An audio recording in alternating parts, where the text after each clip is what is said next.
Okay, so I just got done with my class. It was really nice. It was kind of weird though. It was my first time with this new instructor, and low-key, he was acting like it was his first time seeing a black girl take a ballet class. You know what I mean? Like I've only ever taken ballet. Ever. Ballet, ballroom, cheer. I was a cheerleader, right? This man looked me dead in my face and said, very playfully, like it didn't feel like, you know how sometimes you get a microaggression and it's like, ooh, you're racist. And sometimes you get a microaggression and you're like, oh, you don't know any better. It was the latter. And he looks at me in my face and goes, yes, you know, this is not like hip hop. This is ballet. Well, not to stop your class, but I've never taken a hip hop class. I actually don't know what you're referring to. He was talking about the speed, that's fast, that not just hip hop is fast. Ballet can also be fast. And it's like, okay, yes, I grew up taking ballet classes. This is my 7th time at this studio. I've never seen you before.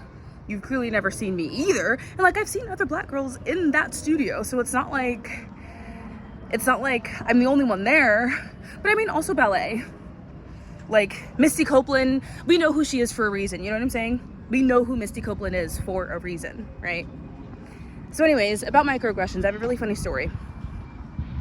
I have this acting teacher, and I'm not gonna say her name. I want to, but that's messy. I'm not.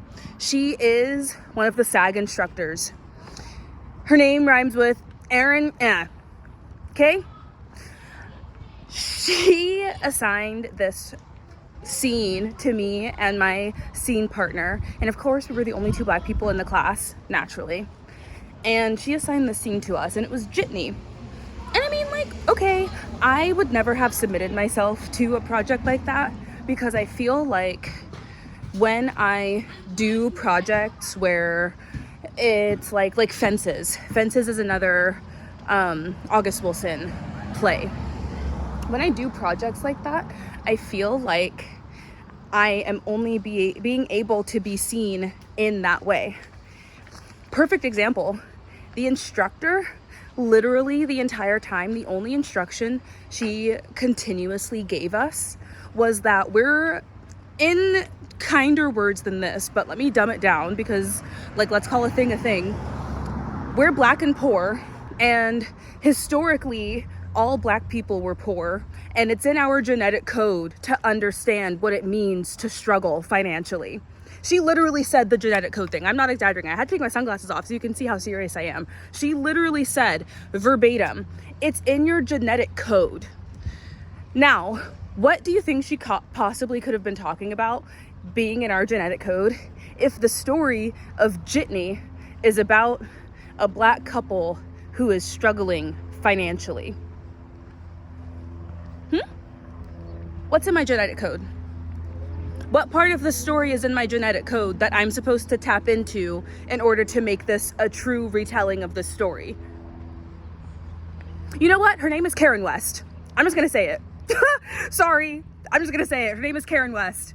She made that class a living hell for me, and I don't think it's fair that she gets to hide behind whatever. Her name is Karen West with a C. Carynwest. Now, do not give any hate to this woman. Do not go and stalk her and harass her. But I had to drop the class. I've never dropped a class before. Acting is my favorite thing in the world. I love it so much. I want to do it for my career. I am a tenacious learner, an avarice learner when it comes to acting, okay?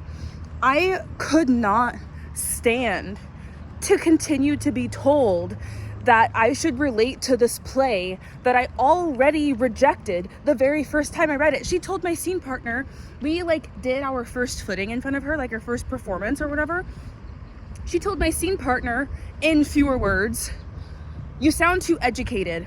I'm not believing that you live in this world. You sound like you graduated from Harvard or something. I need you to tap into your genetic code. Yeah.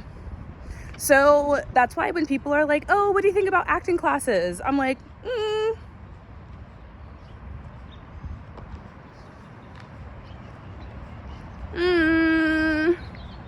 yeah.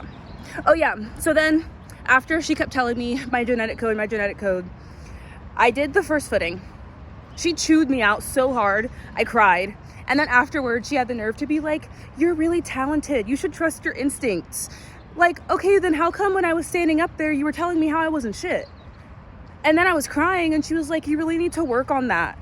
No, you should stop being a bitch. Like, how come when people are being shitty to you, you're not allowed to express that what they're doing or saying is hurtful? Then you have something to work on and you shouldn't let constructive criticism XYZ. Like, no, there's a difference between constructive criticism has nothing to do with how I should relate to being poor and black because of my genetic code. What part of that criticism was constructive? Who was that helping? Right. So there's my story. I'm almost home. Can't show you where I live because stalkers exist. So love you guys. Bye.